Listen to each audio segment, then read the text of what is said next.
New York tops the list of least affordable states to retire in. If you can make it there, you better plan to retire elsewhere. The Empire State ranked at the very bottom in terms of affordability and 46 overall when factoring in quality of life and healthcare, according to a report by WalletHub comparing all 50 states. Although it ranked in the top 10 in terms of quality of life and 16 in healthcare, New York's overall score was clearly weighed down by its affordability rating. The poor score is likely due to the fact that New York has the second highest cost of living behind Alaska and third highest tax rate of any state. The report noted that even with $1 million in retirement savings, the average person would only be able to cover about 14 years of expenses. That's that is beyond crazy. Hold on. Let me just do this. So what? $1 million, right? Divided by 14 years,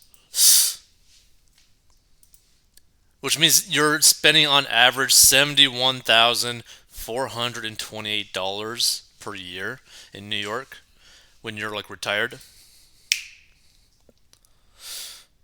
Retirees must evaluate the burden of state and local taxes when making their residential decisions, geographer Stephen Gullett, a professor at the University of Florida, said in the report. Affordability was calculated using data from various agencies such as the U.S. Census Bureau and the Council for Community and Economic Research. Neighboring New Jersey did not fare any better, coming in 49th in affordability, followed by Vermont, Massachusetts, Maryland, Washington, Connecticut, Maine, Illinois, and Oregon to make up the bottom 10. On the other end, Alabama was ranked as the most affordable state to retire in, followed by Tennessee, West Virginia, South Carolina, Wyoming, Delaware, Georgia, Arkansas, Florida, and Mississippi. An overall ranking, Kentucky, New Jersey, Mississippi, Oklahoma, and New York made up the five worst states to retire in. Oof. Virginia was picked as the best place to retire in, with Florida coming in second, followed by Colorado, Wyoming, and Delaware. While affordability is likely the top concern for most in ordinary retirement, Alan Castell, a professor at the University of California, warned Americans to fully evaluate their needs before making a move to a less expensive state. While the cost of living is often high on the list, people often consider being close to family, transportation, healthcare access, outdoor creative activities, political aspects, government, and in a place where someone will have a sense of community in order to feel both comfortable and stimulated, he said. It is important to consider access to community services that allow for accessibility to programs that cultivate interests.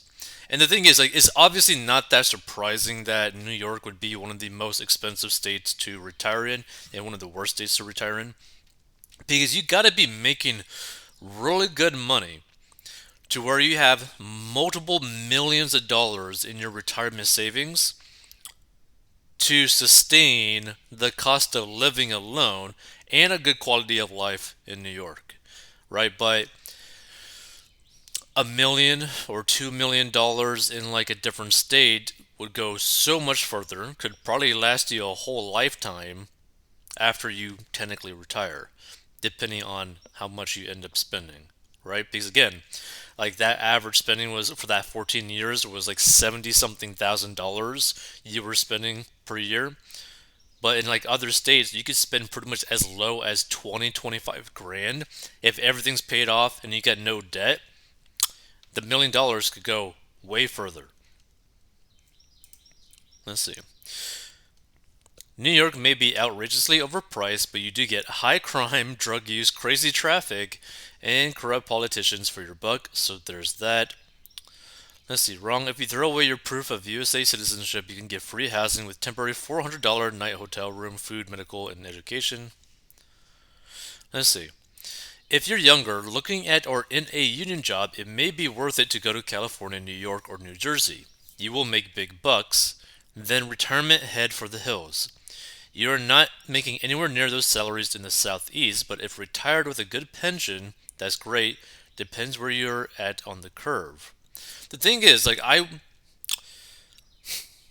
that's not necessarily a bad idea, right? So if say that you're able to live in a state where you're making crazy amounts of money, but you keep your cost of living extremely low, you stay there for a couple years, maybe 10 years, and then you basically move to a really low cost of living state, and that money will go crazy far for you. Let's see. I'm a native of the Chicago area and retired in South Carolina. I would have to have a lobotomy to go back to the People's Republic of Illinois. Now that's a surprise. Almost every state listed is controlled by Democrats. Is anyone surprised someone has to pay for the freeloaders living on the dole? Interesting. Okay, so feel free to give your thoughts on this. It's kind of interesting though, because I'm surprised that in New York, $1 million wouldn't go further on average than 14 years. Like, that's pretty surprising. Let's see. Cost of living? Hmm. No. Okay. I don't really. I don't really see anything there. Hmm. It's from Wallet Hub, right?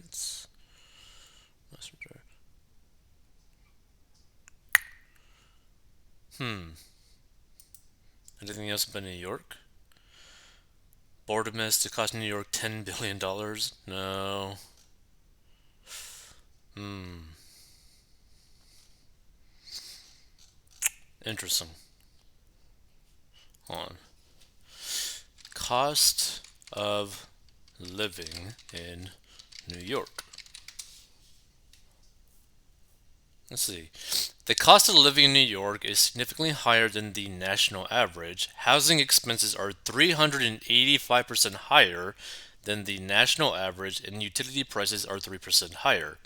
Transportation expenses like bus fares and gas prices are also significantly higher, and PayScale's cost of living calculator can be used to estimate how much it would cost to relocate based on individual needs. Well, that's interesting. Moving from, I don't know, let's just say Tennessee.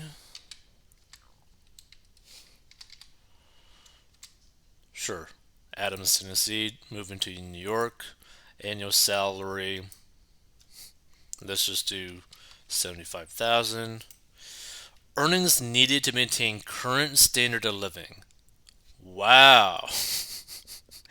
$248,570. That's crazy. What if it's someplace else? Let's do Alabama. Ooh, okay, not too bad. Um, Florida.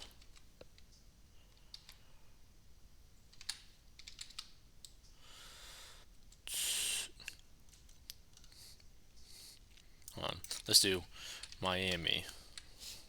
Miami, Florida. Okay, not too big of a difference. I mean, basically double, but like, that's crazy. So the cost of living in New York is 89.1% higher than Florida. Housing in New York, 228.9% higher than Florida. Wow. Utilities plus 30%, groceries plus 35%, transportation plus 16%. That's pretty disgusting, right? But it seems like the biggest issue is the housing and the groceries. Seems like the most expensive. Let's see. So New York's housing expenses are 385% higher than the national average in the utility per yeah. So median home price. Oh God, is it true? The median home price in New York is 2,160,000. $184,673. The median rent in New York is $6,642 per month. The energy bill is 182.48 per month. The phone bill 196.31 per month, and the gas $3.93 per gallon. I mean, I've seen crazier before.